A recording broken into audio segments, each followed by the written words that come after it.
Y volviendo al tema justo de P&G, tú, ¿cómo fue tu proceso de llegar a una empresa tan importante? ¿Llegaste a ser, tienen un proceso largo también? Creo que es más Sí, largo de lo que sí. sí, Pero sí. imagínate, yo soy un chico así, no sé, tengo una compañera que no voy a mencionar su nombre, pero creo que ya lo hemos mencionado, para no decir quién es, Ah, pero sí, ella claro. era como que muy fan P&G, siempre tenía como, imagínate, soy ese alumno de cuarto ciclo, tercer ciclo que digo, puta, quiero llegar a P&G, mi sueño es llegar, ¿cómo es el proceso? Mire, A explícame. ver. Bueno, como en primer lugar, conseguir, o sea, que la vacante de que una vacante de P&G se abra es difícil, porque generalmente los que ingresan no se van, y generalmente solamente hay practicantes. No existe lo que es un practicante profesional, un analista, no, solamente practicantes y gerentes. O sea, es más de lo chiquito a lo grande. No hay como que analistas y así. Entonces, las vacantes son muy limitadas. Entonces, ver una vacante disponible es como que todos postulan, ¿no? Y es mucha competencia. Recuerdo cuando yo postulé, ahí en LinkedIn te sale cuántos postulantes hay para tal vacante. Recuerdo que éramos 200 para la parte de logística. Pero obviamente cuando salen las vacantes de P&G, salen por varias personas, o sea, por varias vacantes. En mi caso era, por ejemplo, Logistic Internship, o sea, practicantes para logística, no solamente una, creo que éramos tres o cuatro. Entonces, o sea, eran tres, cuatro vacantes, postularon como 200 personas. Entonces, hay mucha competencia. Ahí lo que puedo mencionar de una empresa como P&G y de otras similares, como por ejemplo está también Unilever, que son casi la misma magnitud que P&G. Hay otras como Kimberly Clark, que también es muy difícil que una vacante se abra porque nunca se van. También hay otras Por, empresas como Mondelez, quizá, ¿no? Esas empresas grandes e internacionales es difícil que se abran las vacantes porque no hay mucha, o sea, la gente se queda.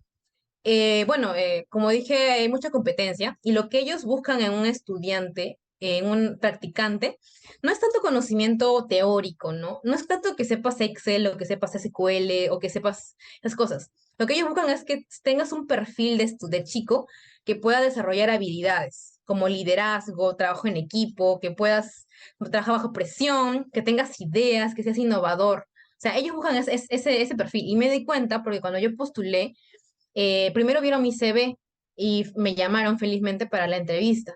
Y en la primera, las entrevistas son muy similares. La primera entrevista no te mandan con recursos humanos, sino te mandan con un gerente de otra, o sea, de un gerente o jefe de otra. A mí me llamaron con uno de Colombia, si no me equivoco, o creo que era otro país.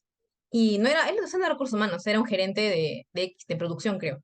Entonces, él te mide a ti. Y no te pregunta, oye, ¿cuánto sabes de SQL? No te pregunta, oye, ¿cuánto sabes de Excel? No, te pregunta cuál ha sido una situación en la cual lideraste un equipo, pero que no eras tú la líder, no eras tú la jefa, sino que tú lideraste siendo uno más del equipo. Te pregunta cuándo fue tu última vez que estuviste bajo presión y tuviste que salir y te salió bien.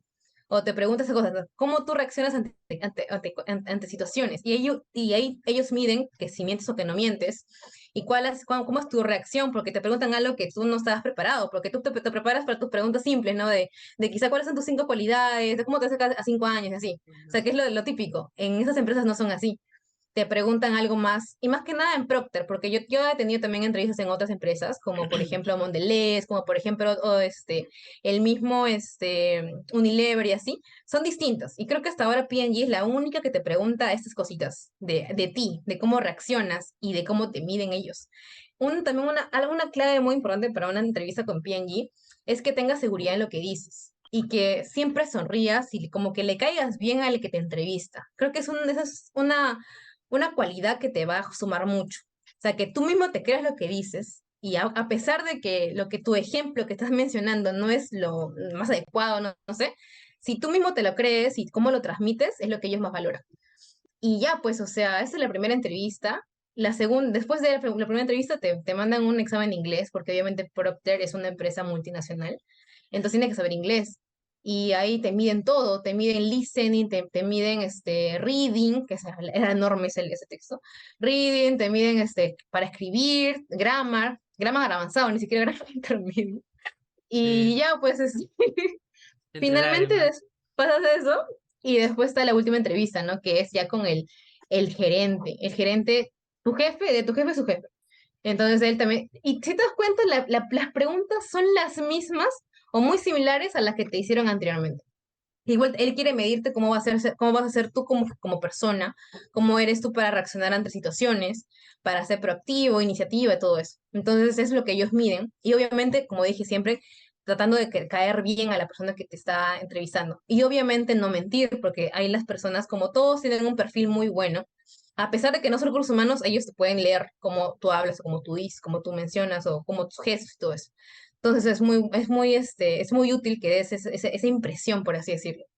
Y ya, pues, yo diría eso, que es más que nada saber cómo, y las preguntas, como mencioné, son, ellos te van a pedir que hagas que menciones una situación en tu vida en la cual estés en tal situación. Entonces tú siempre mencionas, y cuando yo tuve mi mentor, que justamente fue el que me ayudó a ingresar, por así decirlo, siempre dice, ¿no? O sea, tú cuando tienes que hablar, tienes que mencionar, o sea, el contexto, qué hiciste y qué aprendiste y cómo resultó. Entonces, tiene que haber un orden en lo que dices, ¿no?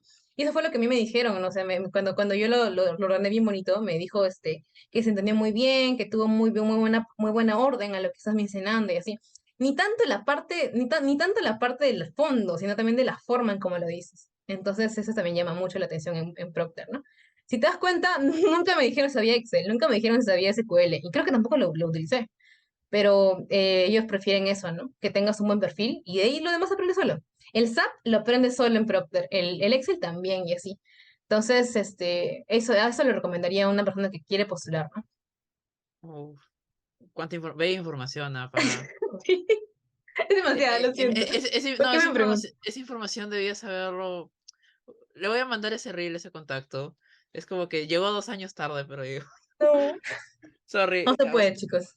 Sí, no, bella historia la de PNG. Sí, No, es pero bonito. sí, es como que esa satisfacción también de como que has como que has escalado tanto para llegar y que te dicen, sí, sí quedaste, mire, llega el mensajito ahí, hola Mireia, somos de PNG, sí quedaste por el puesto. Y te Sí, piden tu documentación. Sí, bellas es historias. satisfactorio. Es Sí, porque recuerdo satisfactorio. que yo postulé a P&G también antes, el anteaño pasado. No había ingresado, el año pasado, y no ingresé, pues me votaron. Ah, Ni siquiera la La, primera entrevista. la del meme de de Ponfín de al otro año será. Y sí fue, Sí, sí fue, y felizmente sí sí fue. fue. Sí, suele pasar, es común, chicos, no se desanimen, esos son los golpes de la vida. Sí, o sea, yo doy fe de que si dijera cuántas veces me ha rechazado, y ya estoy, sigo en pie, chicos, se puede.